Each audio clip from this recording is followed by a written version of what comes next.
Hello, everyone. This is Rick, and welcome to Astral Club. This is 5 easy steps to astral projection. Before we get into it, just want to mention Patreon. And I've been forgetting for a while now to announce some of my patrons. And there's a couple new ones here I just don't want to forget. Tony is an Astral Scout, and I'm going to mess this up. Masiek S is an Astral Master. So thank you very much. But as far as Patreon, if you're interested in supporting the channel, you can do so. All you have to do is go to the description, click on the icon. You get advanced episodes on Sunday, library of downloaded episodes for your podcast app, a Patreon email where we can talk back and forth. There's also a chat section there, and there's also a private direct mail section as well. So you can send me a question or an experience just directly to me without having to make it public in any way. And if you're interested, as I said, just go to the description and click on the icon. Next up, private lessons. If you'd like a lesson to learn how to astral project, be glad to work with you. I've had a number of people recently who sent me emails talking about their experiences and thanking me for the instruction. I've shared some of them with you already. If you're interested, go to the description. There's an email there. Just request more information. Okay, let's get started. Now, these 5 easy steps come from Michael Raduga's book, The Phase. What I like about this book and Raduga's steps is they take astral projection and he distills it down to the most basic meat and potatoes, which makes it easier, I think, for the beginning student, especially if other attempts have failed. Interestingly enough, I developed a technique very much like this when I was a teenager, and I'll talk about it in a minute. I think what that speaks to is that it's such a basic but important technique that it finds its way through the ether, and that it finds its way into different places where people end up lucking upon it and using this technique. Like I said, it speaks a lot for the simpleness of the technique and its efficacy. As I said, it's meat and potatoes. There's nothing fancy about this. But if you haven't had any luck with other methods, perhaps you've read about, then perhaps this will be of help. So let's get started. Now, the first step is exactly what I used to do. The first step is sleep for 6 hours, then wake up with an alarm clock. Now, you want to do this on a day that typically you have off. I don't want people going to work and falling asleep while they're driving. But I used to do this on the weekends when I was in middle school. I'd set my alarm and I'd wake up. I don't know if it was 6 hours. It may have been around 5 hours for me. Anyway, I would wake up then and I would piss off my brother because I shared a room with him, and he'd he'd curse at me or something, and then he'd bury himself under the covers because he didn't understand why I was setting an alarm and not getting up. But that's what you do. You set your alarm. In this case, Raduga advises 6 hours. And then he says, get up, go to the bathroom, have a glass of water.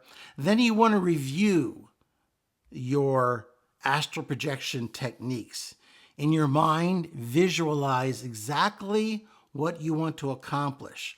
As much as possible, feel what it's going to be like leaving your body and rolling out and then going wherever you want to go.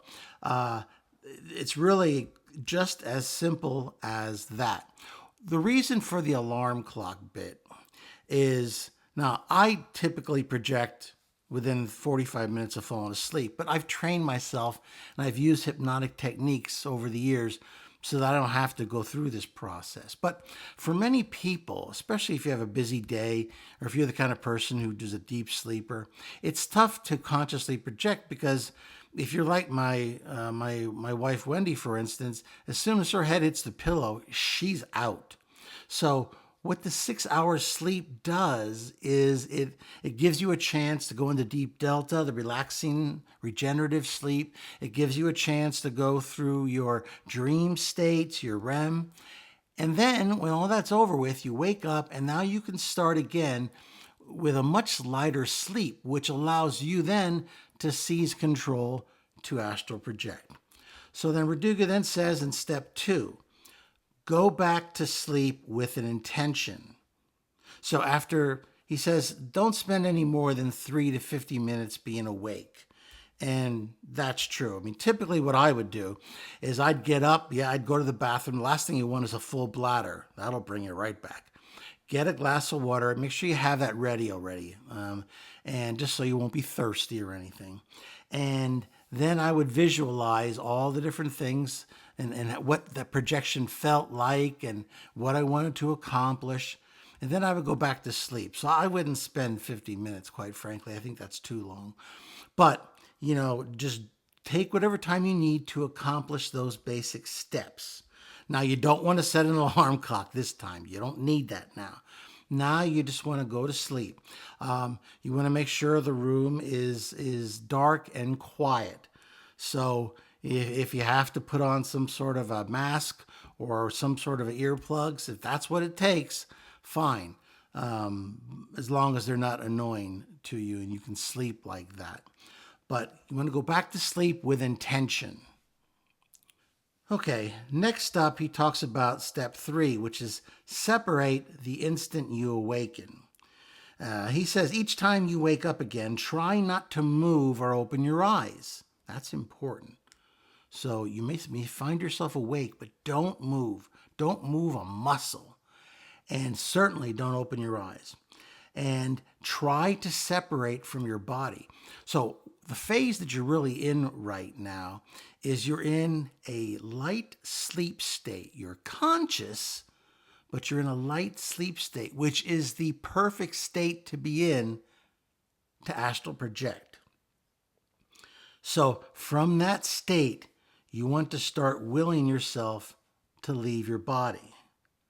Now, in order to separate from your body, you can try to stand up, roll out, or levitate. Personally, I was big on the roll-out method. I was always very active when I was sleeping, rolling back and forth. And a couple different times, I rolled out of my bed in the physical and fell onto my hardwood floor. And let me tell you, I remember that pain to this day. But if those are your methods, use one of them. Levitate, that I did that once or twice. It's not one of my favorite methods, but if you're a back sleeper, the levitation method may be for you. All I suggest personally is if you're going to levitate, keep on projecting yourself up through the roof on outside your house. Because I remember one time I levitated and I was bouncing up against the wall. This was still pretty new when I was, a newer projector. And I found myself bouncing like a balloon up against the ceiling, and I couldn't get down. So it was just a big mess. So make sure you allow yourself, if you're going to levitate, to go right on out. Okay, step 4. And I'm abbreviating this a little bit, but I'm hitting the main points here for you. Okay, step 4. Cycling techniques after attempts to separate. If immediate separation or astral projection doesn't work out, which should become apparent within about 3 to 5 seconds, he's right about that. If you don't start projecting pretty quickly, the chances that you're going to start to decrease rapidly. So he says start right then and there and alternate between steps 2 and 3 that are more straightforward to you until one of them works. When this happens, you can try to separate again. Now, he talks about some of the different ways again. He says rotation. For 3 to 5 seconds, try to imagine yourself rotating to either side along your head to toe axis as vividly as possible. If no sensation arises, switch to some other technique. So you don't want to try to do it for too long. I know when I was ready to project, I just willed myself to roll out onto the floor, and I didn't even try to control the fall. I just willed myself out and I rolled right onto the floor. But if that doesn't work, don't keep trying because it should work very quickly. If it doesn't, go to another technique, like he says the swimmer technique. He says for 3 to 5 seconds, try to imagine as decidedly as possible that you are swimming, or simply make swimming motions with your arms. That's visualizing, okay, not physically. That's visualizing. Because remember, you're not moving a muscle. Try to feel it no matter what, and as vividly as you can. If nothing happens, switch to another technique. Once again, you want to rotate through these pretty rapidly if one's not working. Another one that he suggests is observing images. Peer into the void, he says, before your closed eyes for 3 to 5 seconds. If nothing occurs, switch to another technique. If you see any kind of imagery, peer into it until it becomes realistic. Once it is, separate from your body right then and there, or allow yourself to be pulled into the imagery. When peering at the imagery, it is important not to scrutinize details. Because the image might wash away. You'll need to look through the picture, which will make it more realistic. I know that's probably one of the more difficult techniques he talks about here. What he's talking about here is you're having a hypnagogic vision. Now, a hypnagogic vision is something that is like a light dream state where you're conscious.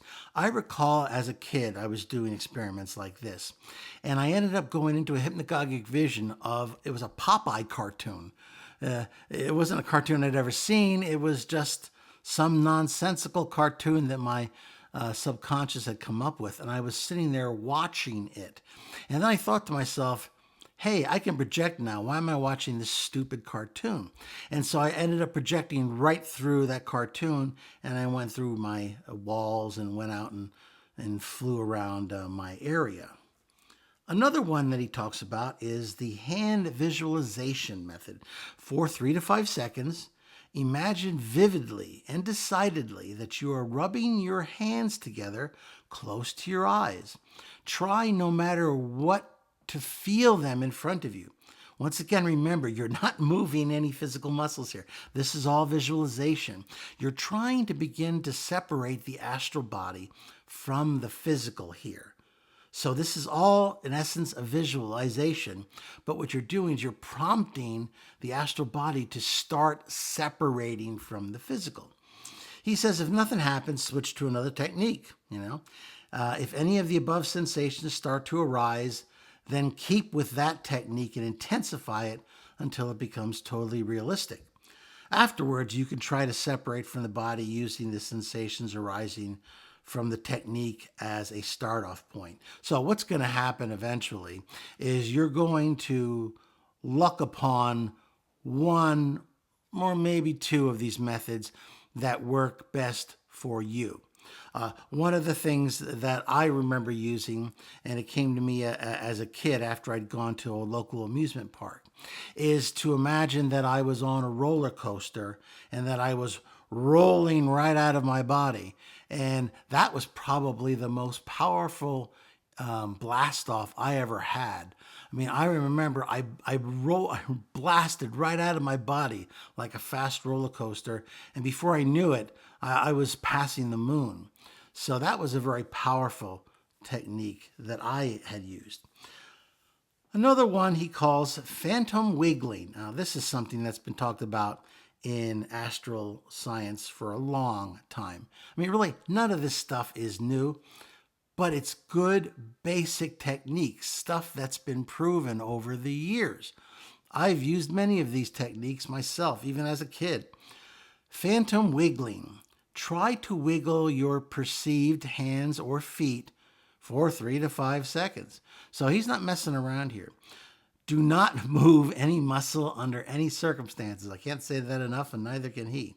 And do not imagine the movement itself. For example, try to intensively press down, then up, wiggle to the left and right, and so on. If what you're doing there is you're starting to vibrate back and forth, you're starting to jar loose the astral body. That's what he's trying to accomplish here. And he says, once again, if nothing occurs, switch to another technique. If a slight or a sluggish sensation of real movement suddenly arises, then focus your attention on that technique, trying to increase the range of motion and as much as you can. Once you can move at least 4 inches, immediately try to separate for your body, starting off from the sensations arriving from that technique. All that you need to do for each attempt is to alternate between 2 to 3 techniques for 3 to 5 seconds each. And that's true. That should be enough to jar you loose. If that's not working, try again another time. And I've said that many times. Don't stress yourself out, because if you start associating stress with astral projection, if you start associating failure and negative feelings with astral projection, you will begin to actively sabotage yourself, because your unconscious, or your subconscious rather, will start associating negativity with astral projection, and it will actively try to block it.